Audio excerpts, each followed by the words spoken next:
दोस्तों शाम की जो डायरी है लेकर हाजिर हूँ और आज की जो डायरी है उसपे से चर्चा करेंगे। कल दिल्ली में अमित शाह साहब की अध्यक्षता में एक बहुत बड़ी बैठक हुई है जो कोल जो इलीगल माइनिंग है इस संदर्भ में हुई है। महत्वपूर्ण क्या रहा है कि आप सभी जानते हैं कि देश के जो कोयला मंत्री हैं जी किशन रेड्डी साहब उनके साथ में अमित शाह साहब की एक उच्च स्तरीय बैठक हुई है जिसमें प्रबंधकीय व्यवस्था के भी लोग हैं और तमाम जो प्रबंधकीय व्यवस्था को देखभाल करने वाले जो सीआईएसएफ हैं, उनके जो लोग हैं, उनके जो बड़े अधिकारी हैं, उनके साथ में एक उच्च स्तरीय बैठक हुई है। और बैठक का लोबो-लुभाव जो अब तक निकल के आया है, जो पीआईबी के द्वारा जो प्रेस इन्फॉर्मेशन ब्यूरो है, उनके द्वारा जो प्रेस रिलीज़ जारी हुआ है, उसमें कोयला जो देश की ऊर्जा का सबसे बड़ा स्रोत है, उसका जो इलीगल माइनिंग हो रहा है, संदर्भ उसमें उसी पे सवाल पे चर्चा करेंगे। आप सभी को याद होगा कि जिस समय मनोज कुमार अग्रवाल जो बीसीसीएल के सीएमडी हैं, जिस समय उन्होंने ज्वाइन किया था, ज्वाइन करने के साथ ही एक बहुत बड़ा सवाल रखा था इलीगल माइनिंग को लेके। जिस तरह से कोल इंडिया के तमाम जो सब्सिडरी हैं, उसमें बीसीसीएल का जो मुनाफा जो घटा, उसमें सबसे बड़ा का सवाल निकल के उसमें से छन के निकला, उसमें इलीगल माइनिंग एक बड़ा एस्पेक्ट के तौर पे देखा जा रहा है। मनोज कुमार अग्रवाल साहब ने खुले मन से इस बात को स्वीकारा था कि धनबाद में बीसीसीएल में बड़े पैमाने पे जो इलीगल माइनिंग है हो रहा है, जिसके कारण कि कोयला की जो खरीदारी है वो न के बराबर है, उस रेशियो पे नहीं हो रही है जिस स्थिति पे होनी चाहिए। सवाल सबसे महत्वपूर्ण क्या है कि कोल का जो इलीगल माइनिंग है इसके एस्पेक्ट्स को समझना बहुत महत्वपूर्ण है कि आखिर में ये कोल का जो इलीगल माइनिंग जो संदर्भ है किस अर्थों में है और इससे क्या कुछ परिणाम है।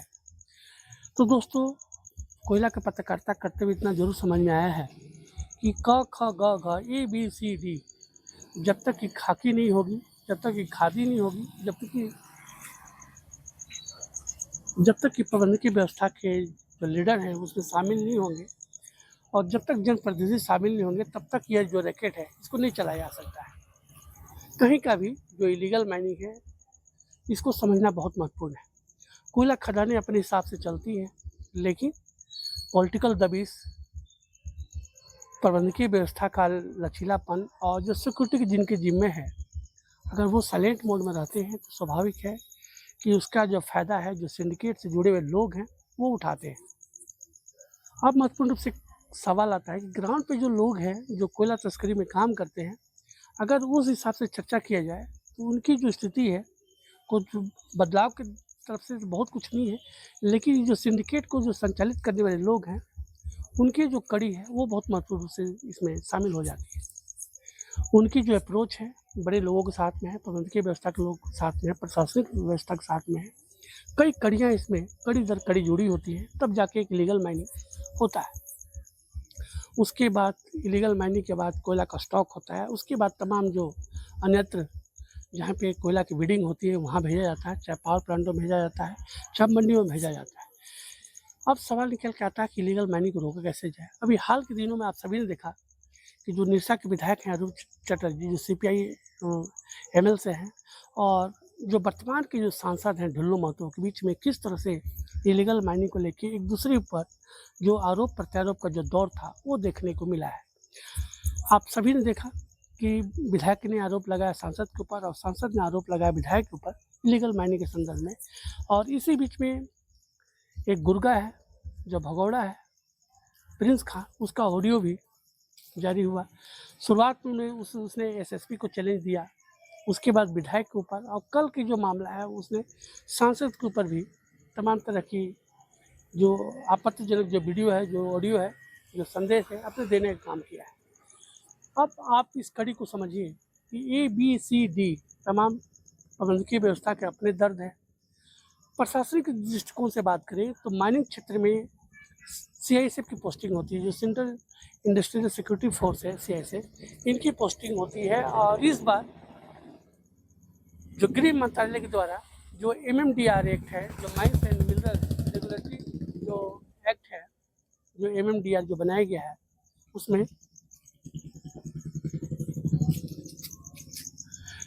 जो सीआईएसएफ है उसका अधिकार क्षेत्र को बढ़ाया गया। कुल प्रबंधकीय व्यवस्था के जो लीडर हैं उनकी जो प्रभाव क्षेत्र है उसमें बनाया गया है, ताकि थाना तक ही मामला न रहे और सीआईएसएफ खुद एक्शन ले सके, खुद रिपोर्ट बना सके, खुद केस किया जा सके। तो कई तरह के संभावनाओं पे सरकार विचार कर रही है, लेकिन तमाम सवालों के बाद सवाल यह निकल के आता है कि यह जो गठजोड़ है, ये जो सिस्टम का गठजोड़ है, ये जब तक ब्रेक नहीं होगा तब तक इस पे लगाम लगा पाना बहुत मुश्किल भरा काम होगा। क्योंकि लोगों को मालूम है कि देश का जो कानून है वो कितना लचीला है, उसको कैसे बेल लिया जा सकता है। तमाम तरह के जो एस्पेक्ट्स है उस पे ये सब जो इलीगल माइनिंग करने वाले लोग हैं, हर एक चीज़ पे इनकी नज़रें हैं और चीज़ों को देखा जा रहा है, समझा जा रहा है। अब सवाल बहुत महत्वपूर्ण हो गया है कि देश के गृह मंत्री अमित शाह साहब जब इस सवाल को डील कर रहे हैं, अब लीड कर रहे हैं इलीगल माइनिंग के संदर्भ में, तो अब देखना दिलचस्प होगा तमाम सवालों पे कल की मीटिंग के बाद जो बीसीसीएल प्रबंधन है किस तरह एक्शन लेती है, सीआईसी की भूमिका क्या कुछ होती है और साथ में उनके जो लोग हैं जिनका नाम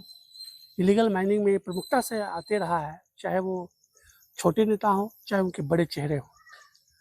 तमाम सवालों पे नज़रें हमारी बनी हुई हैं कि आगे आने वाले समय पे क्या कुछ इसमें से निकल के आता है। क्योंकि धनबाद है तो फिल्म है और फिल्म है तो तमाम तरह के एक्शन है। अब देखना होगा कि अमित शाह साहब के कल उच्च स्तरीय बैठक का क्या रिजल्ट सामाजिक परिप्रेक्ष्य में निकल के आता है। तब तक हमारी नज़र बनी हुई है। आप लोग इसी तरह प्यार स्नेह हमारे टॉक ऑफ भारत को देते रहिए। शुक्रिया।